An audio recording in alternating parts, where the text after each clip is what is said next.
Marvel Legacy is a relaunch aiming to win back readers by embracing Marvel's most beloved classic elements. And even though some of the new comics have been well received, there's one glaring problem.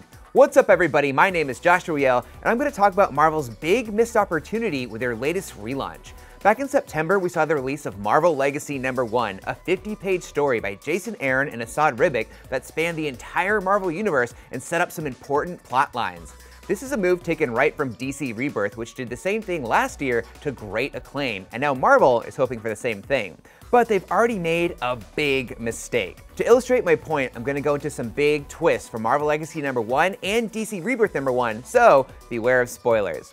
So, the debut of a new Avengers team from 1 million BC, the children of Reed and Sue Richards of the Fantastic Four showing up after a long absence, and Wolverine back from the dead. These are big moments, but here's the thing. That was 2 months ago, and there are still no comics to buy that pick up on those exciting developments.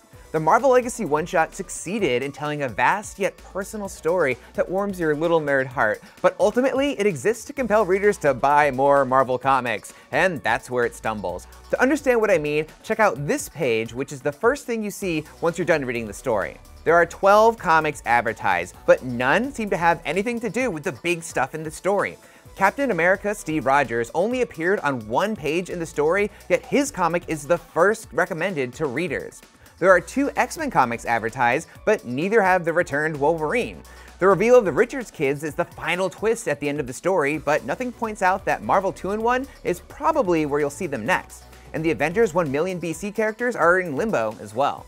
It's anyone's guess where their comic will materialize, but in the meantime, Marvel is promoting the No Surrender Avengers crossover, which begs the question, why tease one thing with this supposedly all-important Marvel Legacy comic, and then spend the next several months focusing on something barely related to it? Yes, all things in good time, but why not strike while the iron is hot? Just about every comic reader I've talked to about Marvel Legacy #1 has been confused about what to read next. The one-shot did what it's designed to do. These people are hungry for more Marvel, but now they don't know what to spend their money on. And before you say it, yes, DC didn't have an immediate follow-up to the big Watchmen twist in DC Universe Rebirth #1, but that was a stinger designed to tease something to come in the future.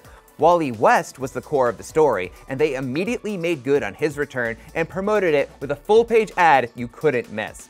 Was the core of Marvel Legacy #1 Valeria Richards' poignant desire to come home, the Proto-Avengers and the danger of the deranged Celestial, or Wolverine's long-awaited resurrection? It's hard to say, but either way, you can't buy any comics with them. Those are my thoughts on Marvel Legacy, and now I want to hear what you have to say about it in the comments. Be sure to check out my other videos, like how I'm digging what Marvel is doing with their Star Wars comics, and a Batman story that I read that is an instant classic. And of course, be sure to follow and subscribe wherever you like to watch IGN.